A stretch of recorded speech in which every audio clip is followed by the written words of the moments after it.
Good morning viewers. ഇന്ന് എനിക്ക് പറയാനുള്ളതെന്ന് വെച്ചാൽ നമ്മുടെ ഈ യു എസിലുള്ള ഈ ട്രംപിൻ്റെ ടെറിഫ് കൊണ്ട് മോസ്റ്റ് ഓഫ് ദി ഇൻഡസ്ട്രീസ് ഇന്ത്യയിലുള്ള എസ്പെഷ്യലി ടെക്സ്റ്റൈൽസ്, പിന്നെ ഉള്ളത് ഈ prawns industries, jewels, Gems, leather goods, ഇതൊക്കെ വളരെ ആ, ഒരു ഒരു ഒരു ഒരു ടൈറ്റ് സിറ്റുവേഷനിലാണ് ഇപ്പോൾ ഉള്ളത്.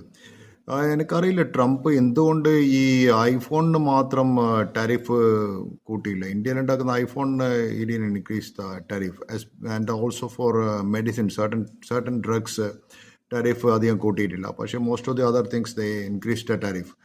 അപ്പോൾ ഈ ഒരു പ്രധാന കാരണം അവർ പറഞ്ഞു കഴിഞ്ഞാൽ എല്ലാവർക്കും അറിയായിരിക്കും, ഇന്ത്യ റഷ്യൻ ഓയിൽ ഇമ്പോർട്ട് ചെയ്യുന്നതുകൊണ്ടാണ്. പക്ഷേ China is the largest buyer of Russian oil. പക്ഷെ അവർക്ക് ഇത്ര അധികം പണിഷ്മെൻറ്റ് യു എസ് കൊടുത്തിട്ടില്ല. സോ ഇന്ത്യക്കായിരുന്നു ഏറ്റവും കൂടുതൽ 50% കൊടുത്തത്. അത് ഇന്ത്യ ബ്രസീലിനും 50% കൊടുത്തിട്ടുണ്ട്. So India how they are going to compensate this ഈ ട്രേഡ് ഡെഫിസിറ്റ് എങ്ങനെ കോമ്പൻസേറ്റ് ചെയ്യാൻ പറ്റും? കാരണം ഇന്ത്യക്ക് ഇനിയിപ്പം whether they can trade with Mexico, Canada, China, ഇതൊക്കെ ഈ കൺട്രി, ജർമ്മനി, ഇതൊക്കെ ആ കൺട്രീസ് ആയിട്ട് ട്രേഡ് ചെയ്തിട്ട് ഇന്ത്യക്ക് ഈ ട്രേഡ് ഡെഫിസിറ്റ് കോമ്പൻസേറ്റ് ചെയ്യാൻ പറ്റുമോ എന്നുള്ള കാര്യം. പിന്നെ എന്താ വെച്ചാൽ ഈ യു എസിനെ സംബന്ധിച്ചോളം ഇന്ത്യ വലിയൊരു ട്രേഡിംഗ് പാർട്ട്ണറല്ല. India is only the 10th largest partner for the U S. U എസിൻ്റെ വലിയ ട്രേഡിംഗ് പാർട്ട്നേഴ്സൊക്കെ മെക്സിക്കോ, കാനഡ, ചൈന ആൻഡ് ജർമ്മനിയാണ്. സോ ഇന്ത്യനെ സംബന്ധിച്ചോളം India is insignificant for them. കാരണം വെച്ചാൽ U S is a very large economy. So ഇന്ത്യൻ്റെ ചെറിയൊരു എക്സ്പോർട്ട് ഉണ്ടെന്നും യു എസിലൊന്നും സംഭവിക്കാൻ പോകുന്നില്ല. അത് ട്രംപിന് അറിയുകയും ചെയ്യാം.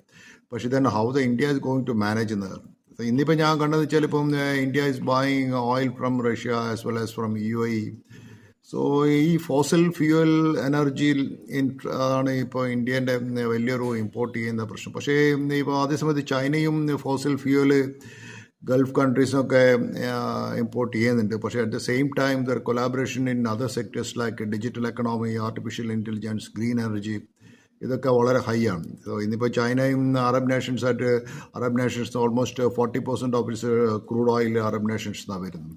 At the same time, China also exports mechanical, electronics products to Arab nations, agriculture products to Arab nations. But India എന്താണ് ഇലക്ട്രോണിക്സ് പ്രോഡക്റ്റ് അറബ് നേഷൻസിന് എക്സ്പോർട്ട് ചെയ്യുന്നത് ഇവിടുന്ന്?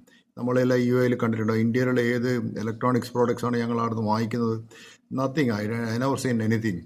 സോ അത് വലിയൊരു പ്രശ്നമാണ്. So how India is going to balance the trade deficit is a big question mark in front of Indian people. Anyway, thank you for being my channel.